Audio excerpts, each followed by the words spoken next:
Welcome to NRL Tonight. I'm Matt Russell. Second round teams are out. Here are the headlines. No regrets. Zack Lomax puts on a brave face as he speaks about his NRL exit.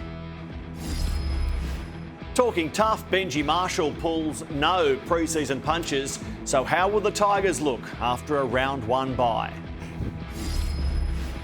And the real reason Souths are warning against an Alex Johnston pitch invasion, their little fullback, Jai Gray. Yeah, I was talking to Stretch this morning actually, and I asked him to carry me in the air. Hopefully get me so I don't get squashed under everyone. But yes, Jai might get lost in a pitch invasion. Also tonight, Toya and Trell on collision course. Two big ins at the Finns and steady as she goes at Penrith and Cronulla. But first, Zack Lomax has spoken publicly for the first time since joining the Western Force. The former Eel and want-to-be Melbourne NRL player says he has no regrets about how he's handled his move. Zack Lomax made it very clear he has zero regrets about turning his back on rugby league. No, not at all. Not at all. I mean, at the end of the day, mate, it's me that's made the decisions, and it's me that has the consequences. You know what I mean? No one else. There's obviously been a whole heap of scenarios that have come out, but mate, it definitely hasn't been ideal. But at the same time, to be able to make a decision and move on from it, yeah, he's positive. Lomax has signed a 2-year deal with the Western Force, and the former Eel is eager to settle into his new life, playing a new sporting code in a brand new city. You know, mate, I want to be the best rugby union player that I can. I've already said that. You know, I'm super grateful for everything that rugby league has given me. Rugby league's given me the chance to be able to be here, be where we are today. Obviously, there's been a whole heap of speculation, but I'm truly confident in my decision. And making the move to Perth will put Lomax in the mix for a Wallabies debut. The 26-year-old hoping to do the rare feat, becoming a dual international player. And it's something he's sought advice about from Sonny Bill Williams. He's helped me out a lot with this too, and obviously moved over to rugby union, and yeah, he's been really good. I've been pretty fortunate enough to have some voices that have helped me. Lomax hasn't played a game of rugby union since he was back in high school in 2015, and while he's engaged the likes of his family and friends to help him relearn the rules, he's hoping he'll make his debut for the Western Force later this month. Mate, hopefully I can get myself up to scratch as quick as I possibly can. Lomax could make his Force debut as early as their game against the Chiefs on March 28. Stephanie Clarkson, Fox Sports News. Let's get some reaction from NRL Clubland. Firstly, in regards to the vacant New South Wales wing position. Canterbury's players say the answer is at their club.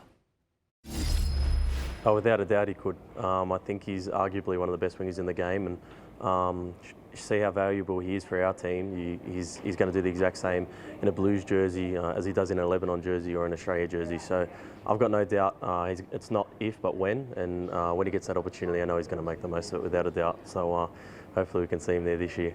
Kraz is a freak. Like, to do what he done off a limited pre-season round one, I don't think many players could do that. So honestly I think Kraz could do whatever he wanted in the game. He's that good. And as Lomax settles in at the Western Force, it seems there are no hard feelings at his old NRL haunt. Look, for me, I just think the best thing is that there's been an outcome, and he gets to play footy again. And on behalf of all the club, we wish him all the best. And he's a good person, and we certainly want to see what's best for him. So we can all move on now. Yeah, it's good for him. You know, I think he came out and said he's always wanted to play rugby union, and it's obviously been a long process, and I probably think it's been handled a bit weird, but mate, it is what it is, and he'll go there. Hopefully, he pulls on a gold jersey for the Wallabies come next year in the World Cup, and I'll be definitely cheering him on. I wish him all the best, and yeah, hopefully he's putting that gold jersey on, I guess, for the Wallabies, and yeah, playing in that World Cup. It's good evening to a Parramatta junior, Mark Carroll, and a Parramatta captain, Tim Manor. Men, when it comes to Zack Lomax, are you over this story, or is there something you want to get off your chest? I think Zack Lomax, as a rugby league player, was a great player, but him and his management got greedy.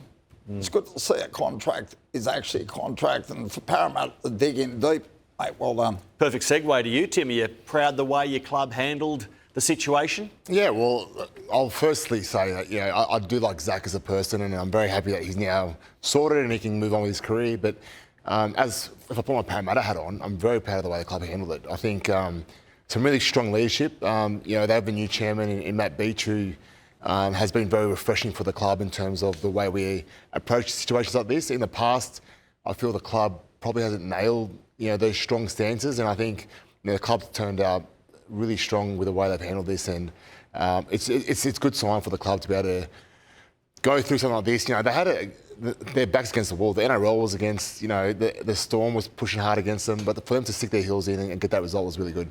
Okay, more on that on NRL 360 to follow. The Eels are focused on Thursday's game against Brisbane. Michael Maguire has named Ezra Mam to start at 5'8", but may swap him with Ben Hunt like round one. There are no changes for the Premiers despite that 26-0 loss to Penrith. Parramatta get winger Josh Addo-Carr back from a broken thumb, so Sean Russell moves to centre and Brian Kelly goes to the extended bench. Jack Williams slides to prop in place of the suspended Jermaine Hopgood, and Kelma Tuolangi joins the starting side. Parramatta's coach revealed what the hangover was like after a schooner of reality. Review, training, and then let's play again. So that's, obviously it's when you do end up on that side of the scoreline, like the best thing you can do is get straight back in, review it, wash it, and then we're all looking forward to playing again.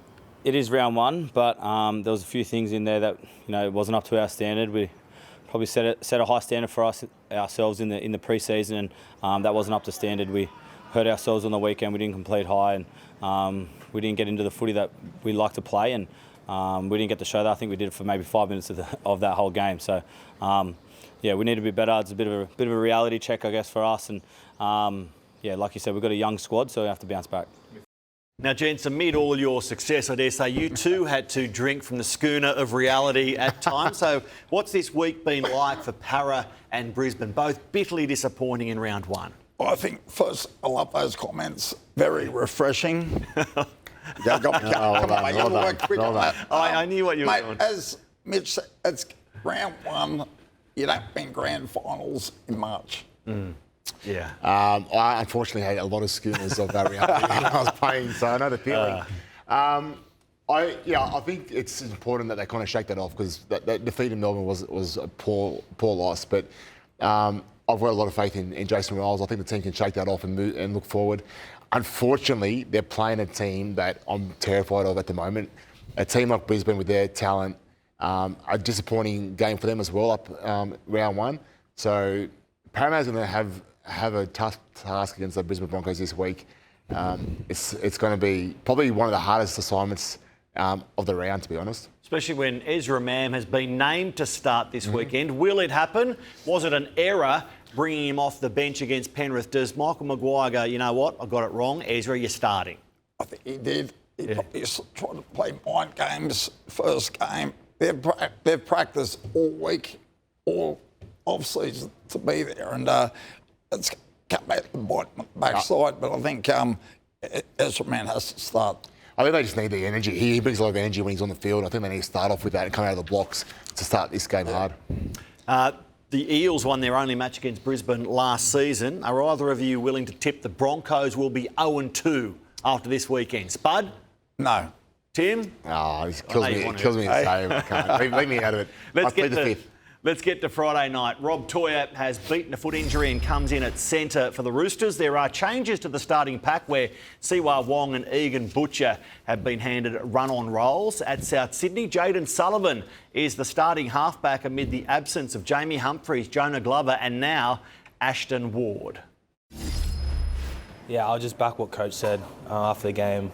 It's an incredible moment for AJ, but yeah, I think it goes against the spirit of the game a bit, running on before the full-time siren. So, as much as I can empathise with the fans wanting to run on and celebrate, I think it goes against the spirit of the game. Like I said, it's not really us, and it probably caused a few more disruptions during the game than we'd like to deal with, particularly if we have to stop for a fair amount of time. So, the celebrations will we'll be celebrating if it happens, but not like that. There's probably a line of thinking that says the AFL got to do it, like we saw those scenes, it was pretty remarkable. Yeah. What's your sort of take on that sort of line of thinking that just because the AFL got to do it, should we be doing it? Well, I think we're separate to the AFL, and there's been some pretty prominent voices in our game that are against it. And, I think you have to look at what happened there. I think it took them an hour or something to get everyone off the field. I don't think all the players, AJ included, will be wanting that. Yeah, I was talking to Stretch this morning actually, and I asked him to carry me in the air. Hopefully, get me so I don't get squashed under everyone. But no, obviously the security have a job to do, and it could get dangerous. I have no idea how it works.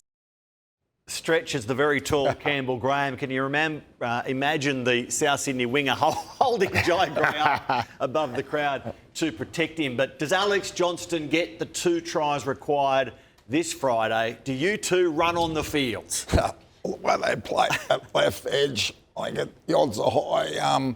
Myself, it should be a team thing, but when people say no, they always go. So you'll see crowds running. Sputter run on the field to make a tackle because he just wants to get back out there. I think they can do it, but do it after the game. I'm all for fans being on the field, but Devil's advocate, hasn't the moment gone by then? I had a mate say to me this week, the people who are saying it's not our game, well, when did our game last have a bloke score 213 tries? Yeah. Hasn't happened. Never. And there's, as a kid, we remember players running on the field to be beside their stars. So our game has had players running on the field.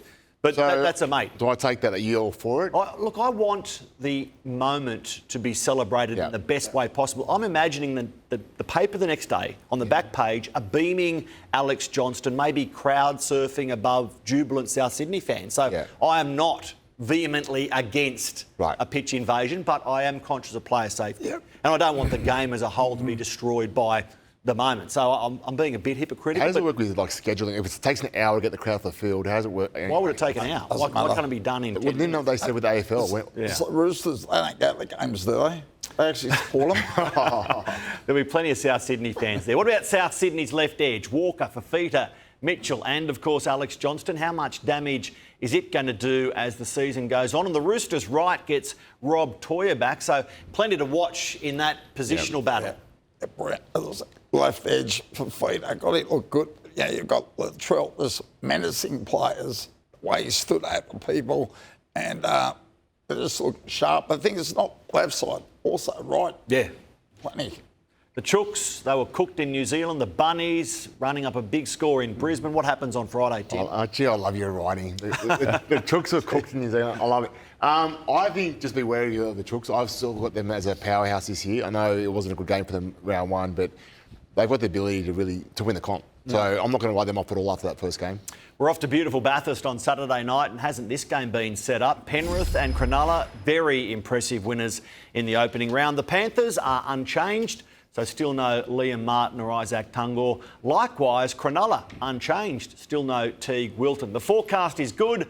Men, is this the match of the round? It's up there. Yeah, Panthers, I think they are now the chasers. There's no grudges.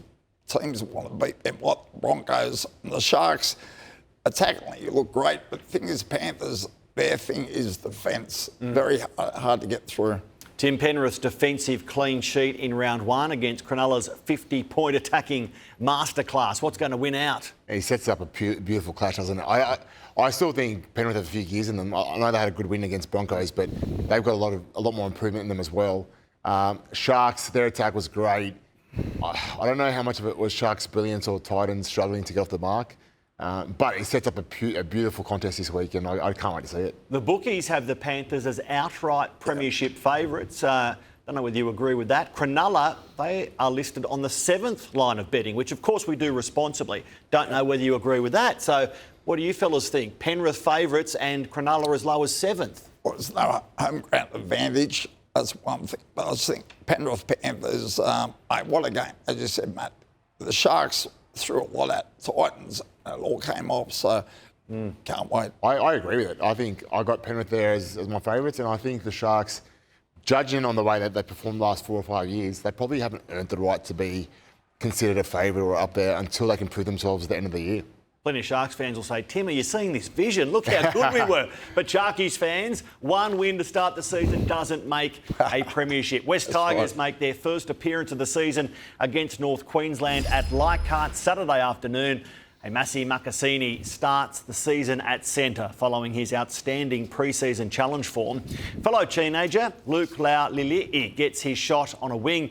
Englishman and ex-Knight Kai Pearce-Paul has overcome a calf injury and will make his Tigers debut in the back row. The six-man bench reads Jock Madden, Sione Fainu, Royce Hunt, Alex Seyfarth and Gerald Skelton. Now the Cowboys are backing Scott Drinkwater to beat a Vegas rib injury. Winger Braden Burns has to get past the judiciary tonight to play Tom McHaley's knee injury. Opens a slot for Sonny Luke on the bench. Let's hear from a couple of Tigers. He's been on this year, coach, and as a leader, I think that's what you want to see at the top. Benji has a standard and he's not wavering from that, so it's been a tough pre-season. If I haven't added that, probably one of the toughest I've ever had, but like I said, we can trust in all that work that we've done and it will pay us back this year. It's been really tough. It's been really good this year. I think there's a lot of competition for my spot as well, which has made me kind of lift my game a bit as well. But yeah, the team's looking good and I'm keen to see how we go. Man, you heard Jerome Luai there say Benji Marshall has a standard. Well, this vision caught my attention today. Benji's opening address to start pre-season training. Have a look. And we're big on standards, and if you don't make your fucking times consistently and you can't perform and you don't turn up and you're not professional, you'll be fucking out of here. It's happened, trust me. We've been through the We're not doing that anymore, okay? At the West Tigers now, we fucking stand for something. And if you're not prepared to follow what we stand for, guess what? There's the fucking door. There's the door with another word inserted. Benji means business. That's a 41-year-old head coach entering his third season. What's your reaction to that? Well, here on the back of my neck, I love the passion. And, you know, he's there to win. I reckon what we've seen in the trials, the West Tigers look really good, attacking-wise and offloads, and he's always got a good team there. Yeah, I love it. I love seeing that passion.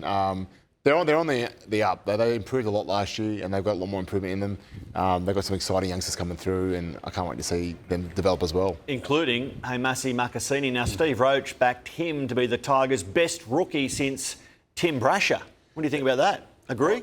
I reckon he's no need to go to APS. He's got good eyes, a blocker. And that kid is a wrecking all the way he runs. And yeah, they compared to Brash, it's pretty good, but it'll give it a nudge. What do you remind you? You know when you watch, I think of Sonny Bill Williams, Israel Folau, Jared Hayne, Sawali, those kind of young athletes that you just tell they have it. They're going to have a big career. I know it's very early. You don't want to put the mock on him, but you just know this guy's going to have a big career, and it's a joy for us as spectators to be able to watch people like that play. Spud demands stats. Here's one for you, Spud. Head-to-head, Tigers-Cowboys, 24 wins each.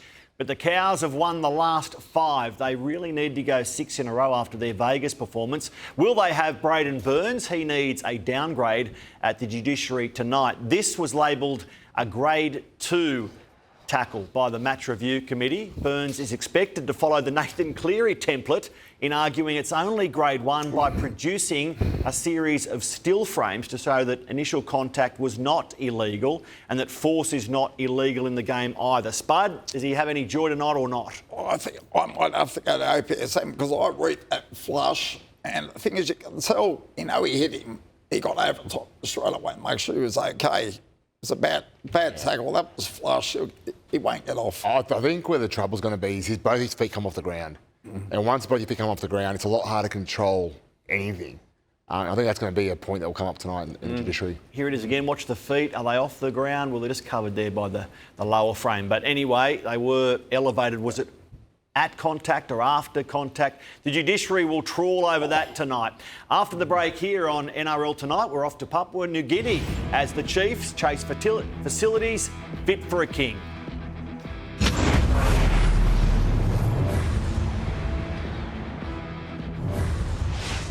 This is a round 2 Teams Tuesday NRL Tonight, but before we get back to that, the PNG Chiefs have taken another step towards their 2028 arrival by announcing their accommodation partner. How would you like to live here? This is the Airways Resort in Port Moresby, which will be extended to provide 67 units for players, staff and their families by November next year. In addition, the club will have access to the neighbouring Loloata Island Resort's bar, pool, gym, cafes, medical facilities and more. Now, Mark Carroll, Tim Manor, give me a player's take. Tax-free dollars, resort-style living. Are you signing? Are you signing, Spud? You've both been there. If I was in this era, at the back of my career, the two magic words, no tax, and going. Tim, no tax. No tax. Yeah, It looks good. Look at it. Tennis. Beautiful. Jim.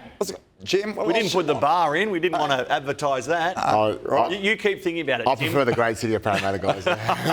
The Warriors and Raiders are head-to-head on Friday after first-up wins. As a result, Andrew Webster is rolling with the same 19 players who put 42 on the Roosters. Lofi Khan Pereira and Marata Niokore are options among the reserves, not listed there. The Raiders have asked Morgan Smithies to start in the absence of Josh Papali'i. Kiwi centre Matt Timoko takes that bench position after returning from a foot injury via New South Wales Cup. Gents, would you have picked Tanner Boyd and Jackson Ford to be two of the best players in that win against the Roosters? What did you see from the New Zealanders in week one?